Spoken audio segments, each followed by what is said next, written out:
मालदीव्स के आम लोगों को भारत बेहद पसंद है। वो कभी नहीं चाहते कि भारत मालदीव के रिश्ते खराब हो जाएं। लेकिन मुइज़्ज़ू सरकार लगातार ऐसी तल्ख टिप्पणी कर रही है जिससे रिश्तों में दरार और भी ज्यादा बढ़ती जा रही है। मालदीव के राष्ट्रपति मोहम्मद मुइज़्ज़ू चीन से लौटने के बाद खुलकर भारत विरोधी फैसले ले रहे हैं। उन्होंने मालदीव पहुंचते ही भारत का नाम लिए बिना धमकी दी थी।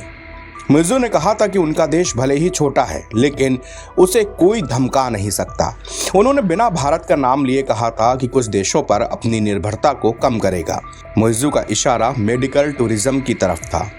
ऑनलाइन मीडिया रिपोर्ट्स के मुताबिक साल 2015 में इंडियन मेडिकल टूरिस्ट इंडस्ट्री ने बताया कि मेडिकल टूरिज्म के लिए भारत आने वाले सबसे ज़्यादा लोगों में से एक मालदीव के लोग थे। साल 2021 में इलाज के लिए हमारे यहाँ आने वालों में मालदीव तीसरे नंबर पर था, लेकिन मालदीव के हिसाब से देखें तो फॉरेन मेडिकल टूरिज्म में वहाँ से सबसे ज़्यादा लोग भारत आए।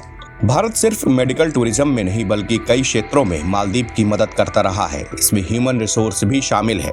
हाल ही में एक सर्वे ने मुइज़्ज़ू सरकार की नींद उड़ा दी है। बीएमसी हेल्थ सर्विसेज रिसर्च, जो कि एक ओपन एक्सेस जर्नल है, उसके सर्वे में 98% मालदीव के लोगों ने माना है कि वो मेडिकल टूरिज्म के लिए भारत और फिर श्रीलंका जाना पसंद करेंगे। जबकि मुइज़्ज़ू ने 13 जनवरी को कहा था कि उनकी सरकार मालदीव के नागरिकों के लिए चिकित्सा उपचार को कवर करने वाली सरकारी स्वास्थ्य बीमा योजना का विस्तार थाईलैंड और संयुक्त अरब अमीरात तक करने के लिए काम कर रही है। वर्तमान में यह योजना भारत और श्रीलंका के अस्पतालों में उपलब्ध है। मुइज़्ज़ू ने कहा था कि किसी विशेष देश में मालदीव की सरकारी स्वास्थ्य बीमा योजना को उपलब्ध कराए जाने के बजाय हम बेहतर गुणवत्ता वाले देशों यानी कि संयुक्त अरब अमीरात और थाईलैंड में इसका विस्तार करेंगे।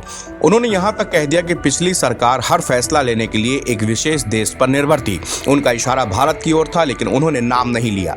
मुइज़्ज़ू ने यह भी कहा किसी एक देश पर निर्भर रहने की बजाय तुर्की से खाद्यान्न आयात के लिए एक समझौते पर हस्ताक्षर किए गए हैं। चीन की अपनी यात्रा के समापन के बाद विलाना अंतर्राष्ट्रीय हवाई अड्डे पर पत्रकारों से बात करते हुए मुइज़्ज़ू ने कहा था कि खाद्य पदार्थों और समान उपयोग किए जाने वाले खाद्य और पेय पदार्थों के आयात के लिए विभिन्न देशों के साथ समझौतों पर हस्ताक्षर किए गए हैं। उन्होंने कहा कि तुर्की के साथ 1 साल के लिए पर्याप्त चावल, चीनी, आटा और अन्य वस्तुओं की आपूर्ति के लिए समझौता किया गया है। उन्होंने बताया कि तुर्की से आटे की पहली खेप फरवरी में आएगी।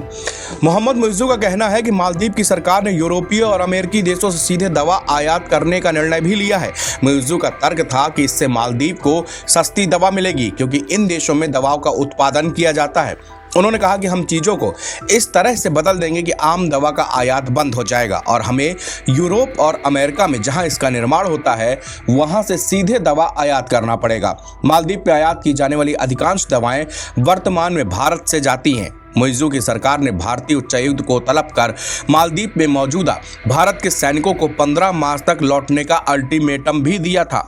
इसके साथ ही मुइज़्ज़ू ने भारत पर मालदीव की निर्भरता कम करने के लिए फैसले लेना शुरू कर दिया है। हालांकि इसका सीधा असर मालदीव की गरीब जनता पर पड़ेगा। मालदीव भारत पर मुख्य रूप से अनाज, दवाइयाँ, शिक्षा और स्वास्थ्य के लिए निर्भर है। एनबीटी ऑनलाइन की रिपोर्ट।